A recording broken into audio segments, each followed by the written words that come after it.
Welcome to this month's edition of The Breeze. I'm Doug Wright, and I'm excited today because we're going to have a topic about communications and how hard it is sometimes. And Margie, what's your reaction to that?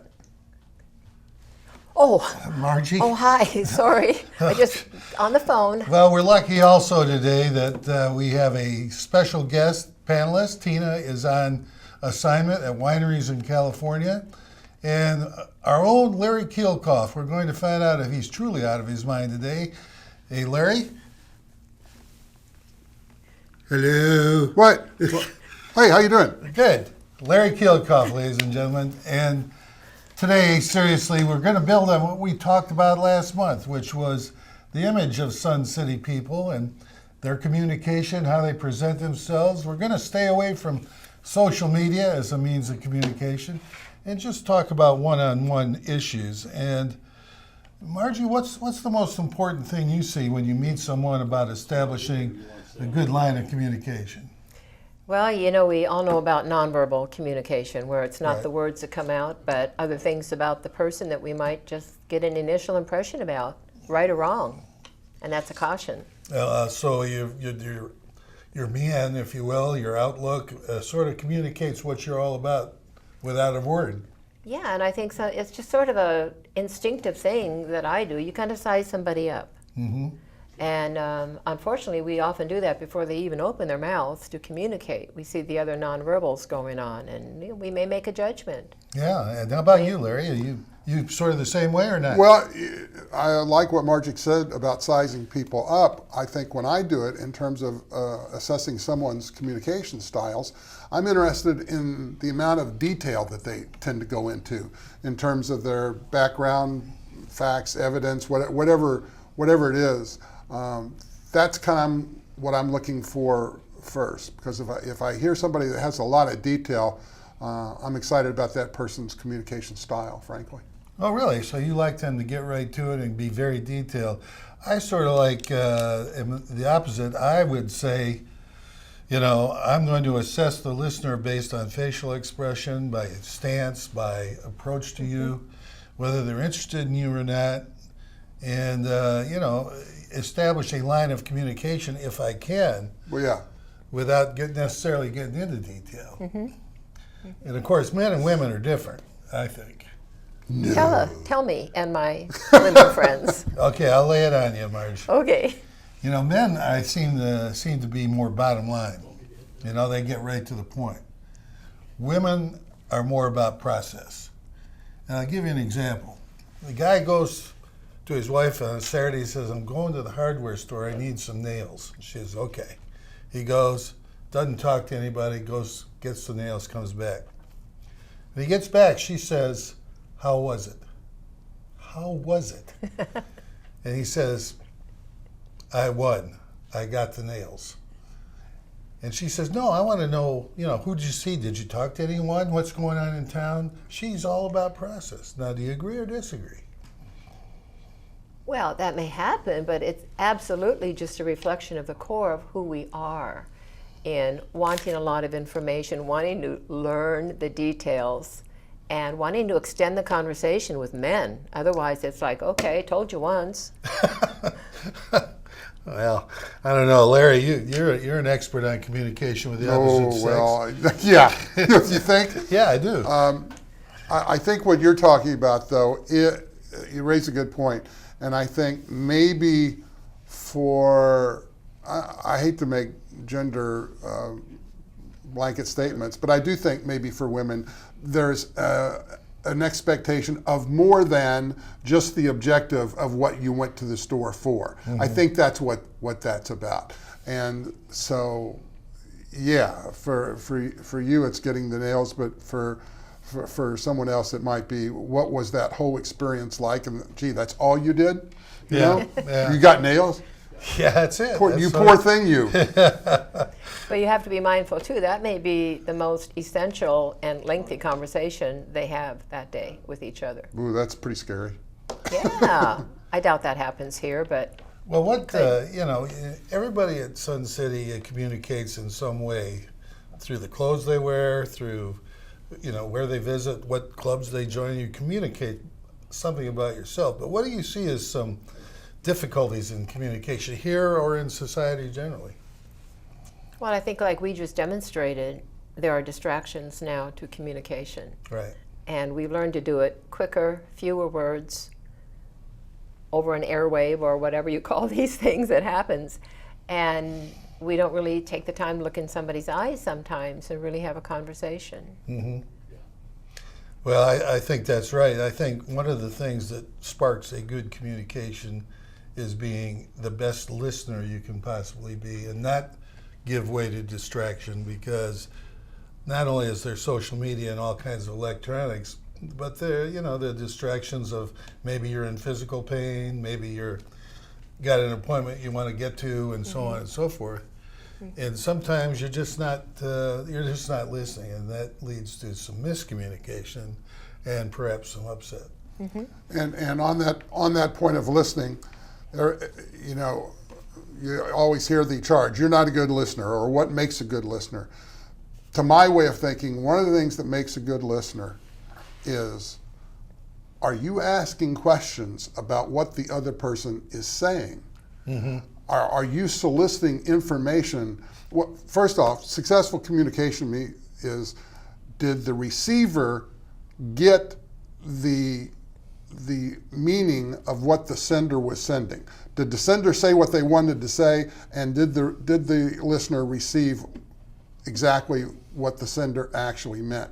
And so a lot of times, the key to that listening is, I'll just use Margie as an example. If Margie and I communicate, I'm going to say, well, by that, did you mean such and such? Are you, or is particularly if there's any way that what Margie might have said could be taken two different ways, or maybe even more. And I don't think a lot of people think about that. They just assume they heard what they heard and that's what the person meant, and that may not always be the case. And they were listening, they heard it, so by that definition, yeah, they were a good listener, but not if that's not what Margie actually meant. I understand. They didn't get that information. Yeah, I understand. So once again, we go back to maybe assessing Margie's ability, and this sounds harsh, but ability to comprehend what you mean, either by the way you say it, or by the intonation, or by the raised eyebrow. And if you have any doubts, you would ask the second question and the third question. And I think that's a good way to approach it. I mean, I have people in my life that are completely devoid of the concept of nuance or irony. It's very difficult because you'll say something to them and they have no idea what you're talking about, and you can tell. And it's just, I'm trying to be, graded in my communications, if you will, different levels.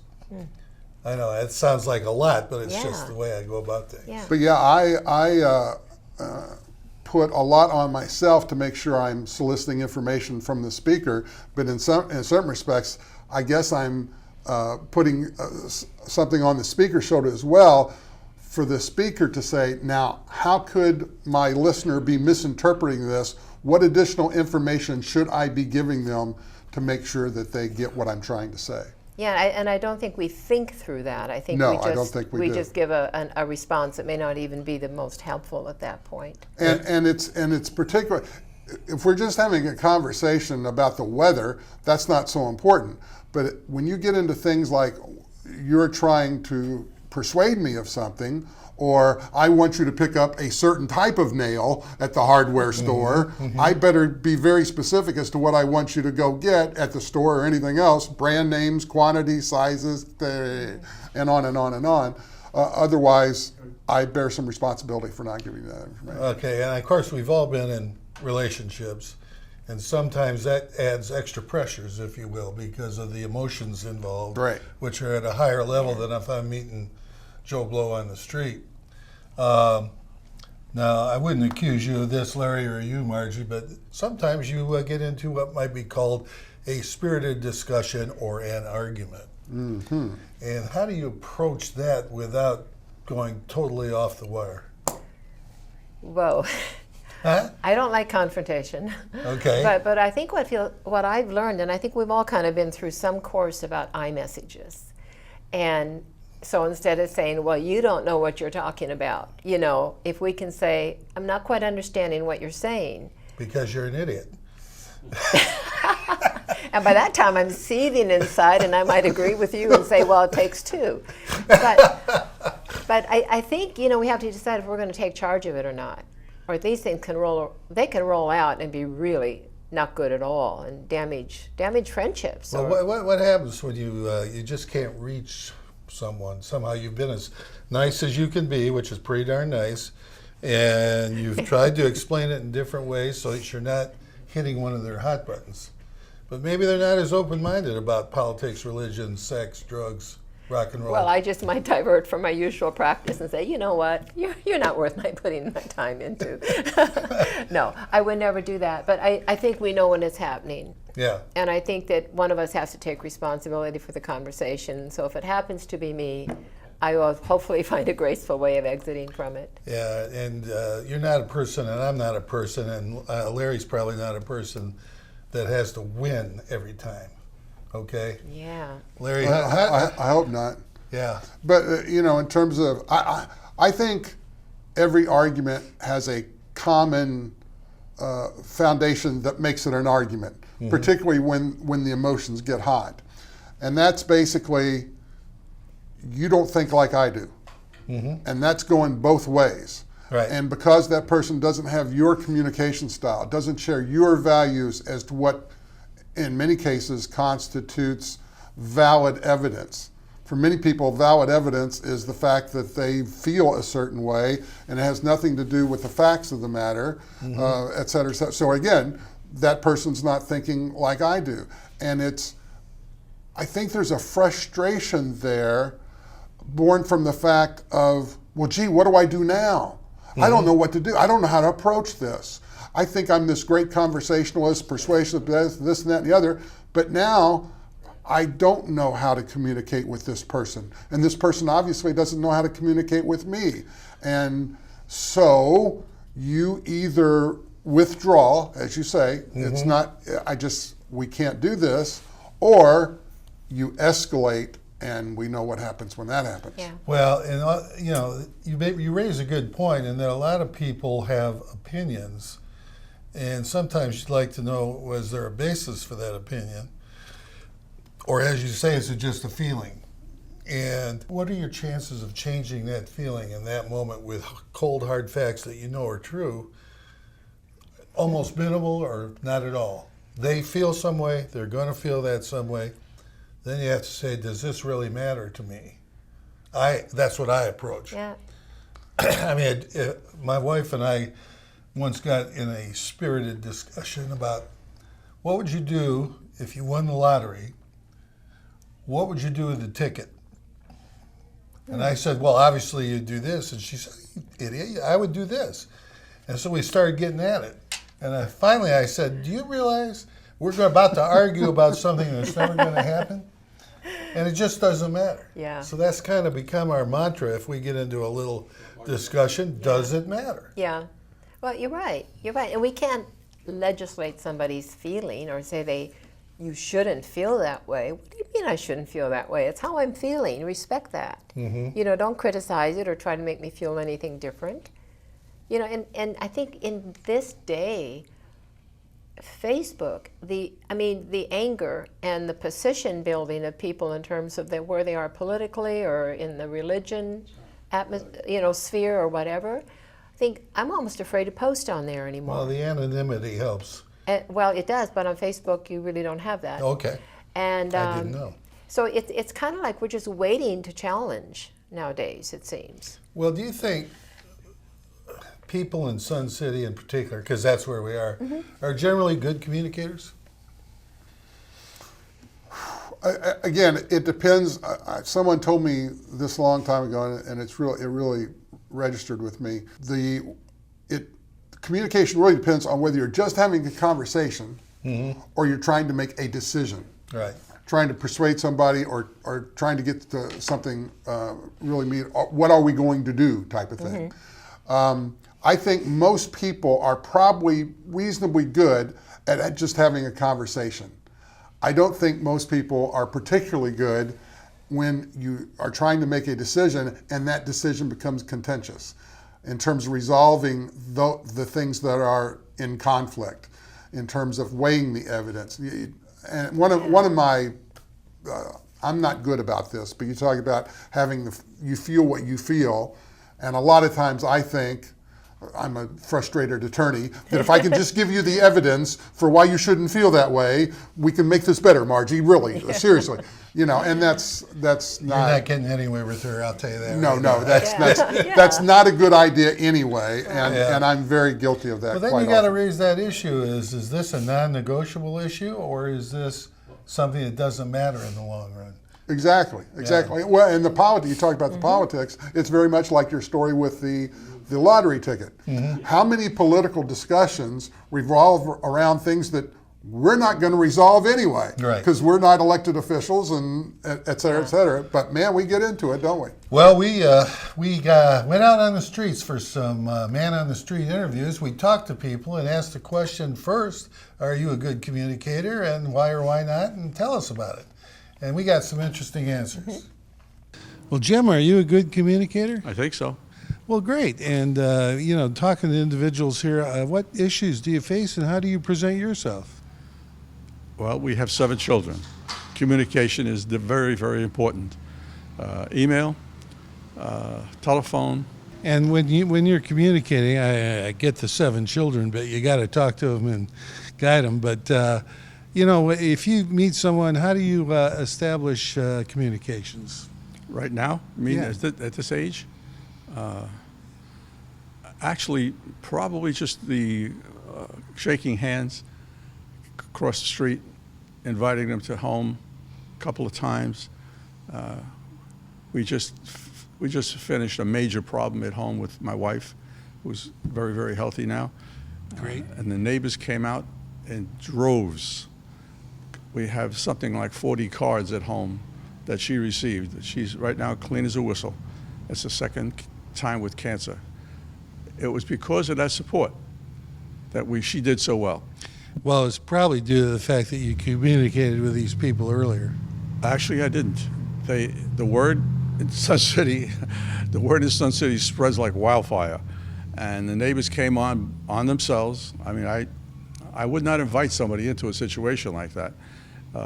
It could be embarrassing, and my wife was she's a mentally and physically very strong person. Well, I think that's terrific. Thanks for your time today. You're welcome. Thank you. Sandy, are you a good communicator? I am. Well, tell us about it. Well, I feel like I'm a very good communicator, but I have found it to be a little difficult here because I have found people are not as friendly as they are from the South, and I'm from the South. Whereabouts? I grew up in Tennessee, and then we moved here from Louisville, Kentucky. Excellent. But you think if it's a little difficult, you're saying that people are a little standoffish, or Yeah, they're not very friendly. really? So I have made it a point of looking at people and saying good morning and smiling at them. And I'm usually met with a grunt. No kidding. Are you sorry you asked? No, I'm glad I asked. Well, I'm glad that you have overcome that, and you. I'm trying to overcome it, but it's kind of interesting. The majority of the people here are from the Northeast. Well, I know that. How long have you lived here? We've been here 6 years. No kidding. Yeah, the biggest way I get to socialize is the class I'm getting ready to go into. It's Total Fitness. We have a wonderful class, and we've all bonded, and it's where we get our social time. Okay. Well, thank you for your time today. You're welcome. Well, hey, Sue, good morning. Are you a good communicator? Yes, And why is that? because I talk to everybody and I talk a lot. And do they talk back? And what issues do you face? I really don't face too many issues. I'm pretty friendly, so people usually are friendly back with me. So by projecting this friendly image, you get them to be friendly too? Yes. And like my kids say, Mom will talk to anybody.